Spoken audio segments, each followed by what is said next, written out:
रामचंद्र जाधव। आम्ही 1966ला शिवाजी कॉलेजमध्ये प्रथम वर्ष प्रवेश, 1970 साली TYB इंग्लिश हा आमचा टीचिंग रूम होता। या ठिकाणी आम्ही 14 विद्यार्थी, 10 जेंट्स आणि 4 लेडीज 14, आणि हिडप डिपार्टमेंट त्यावेळी प्राध्यापक याचा सूर्यवंशी होते, त्याचप्रमाणे प्राध्यापक कणसे, प्राध्यापक चव्हाण, प्राध्यापक शेख, प्राध्यापक अनुशे, हे आमचे सर्व प्राध्यापक वर्ग होता। चव्हाण मॅडम त्यावेळचे विद्यार्थी कोण होते तुमचे? कोण विद्यार्थी? श्याम मांडके तुमच्या बरोबर? श्याम मांडके,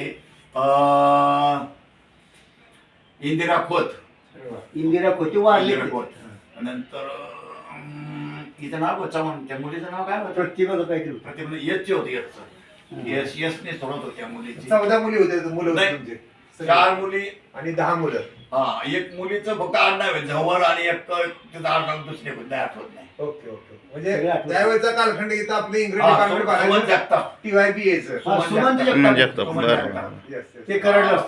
तुमचा ही रूम जे आहे तो क्लास होता म्हणायचं इंग्रजीचा? बरं बरं, स्पेशलचा क्लास। डिपार्टमेंट 1966 70 1970 66ला एंट्री प्रवेश हा डिपार्टमेंट इंग्लिश डिपार्टमेंट TYB येतं भरायचं। PD arts.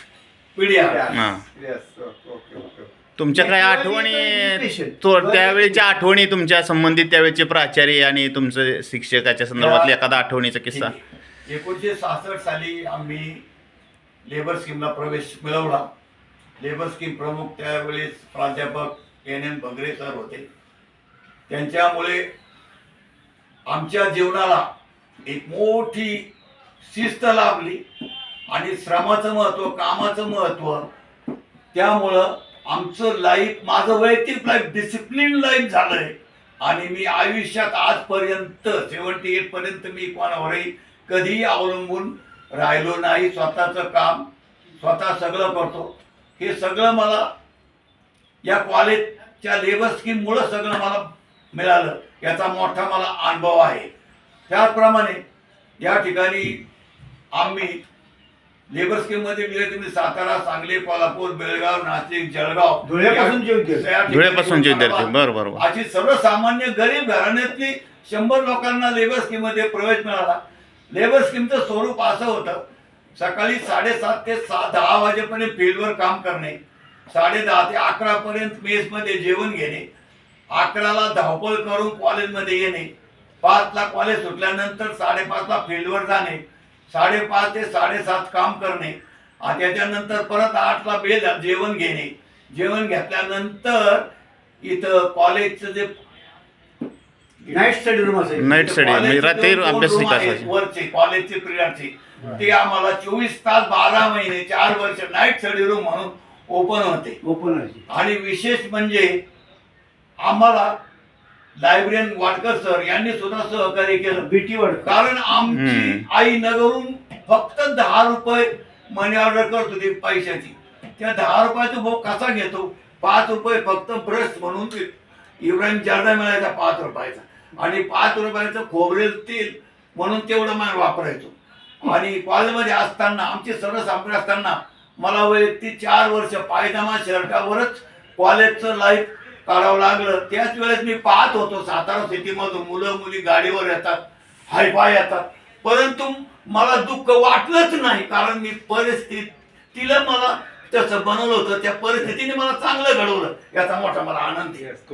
सर, तुम्ही आज या ठिकाणी आलात छत्रपती शिवाजी कॉलेजमध्ये, आणि मी स्वावलंबी योजनेत ह्या प्रवेश घेतला।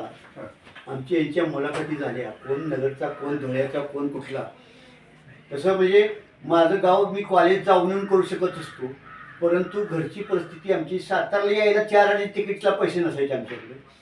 आमचे मुख्याध्यापक HD पाटील म्हणून होते, त्यांनी मला इथं आणून बापूंची गाठ घालून दिली आणि लेबर स्कूलला प्रवेश दिला। मी तर समजेन की माझे वडील 1 वर्ष असताना वारले, 1 वर्ष असताना वारले। मी भाऊराव पाटील माझे फादरच होते असं म्हणत होते। त्याने आम्हाला जे स्वावलंबन शिकवलं, ते स्वावलंबन आम्ही अजूनही 78 वर्षापर्यंत जपलेलं आहे। आम्ही कुणावर परावलंबी राहत नाही। आणि आम्हाला इथलं हॉस्टेल आहे ना, आमचं लेबरशिपचं हॉस्टेल, त्याची अजूनही आठवण येते की त्या काळामध्ये आम्ही जे फुकट खात होतो, फुकट म्हणजे कष्ट कष्ट खात होतो. करून बरोबर. पण ते आता आम्ही कमवून खात नाही. हॉस्टेलला तुम्हाला काय वाटतं आता हॉस्टेलची जागा बघितली, नाही अजून ती बघितली गेलं नाही. इंग्लिश मिडियम तिथं काढले, तुम्ही बघितल्यानंतर तुमच्या काय भावना म्हणजे ते हा बघितलं तिथंच हॉस्टेल होतं आमचं. तिथंच वसतिगृह होतं. सध्या सर म्हणतात तसं की त्या ठिकाणी इंग्लिश मिडियमची स्कूल आहे, वसतिगृह आपलं तिथं नाही. नाही तर ते प्रत्येकाला वाटतं असायला पाहिजे. पाडले गेले 4 वर्ष. तुम्हाला माहित नाही का ते? नाही माहिती. हॉस्टेल केलं, दुरुस्ती केली. पाडले पाडून आणि त्या इंग्लिश medium त्या ती वसतिगृहामध्ये बिल्डिंग होती. पाडले. वसतिगृहामध्ये आम्हाला राहायची सोय नाही. होती. चार मुलं आम्ही एका खोलीत असायचो, 4-5. मग आमच्या गावाकडनं आणलेल्या गोधड्या बिधड्या सगळं निवांत झोपायचं. 67 साली भूकंप झाला. आम्ही वरच्या मजल्या होतो आणि पहाटेचा जो भूकंप झाला ना, आम्ही पळत सुटलो अंधारात, काय कळलं ना.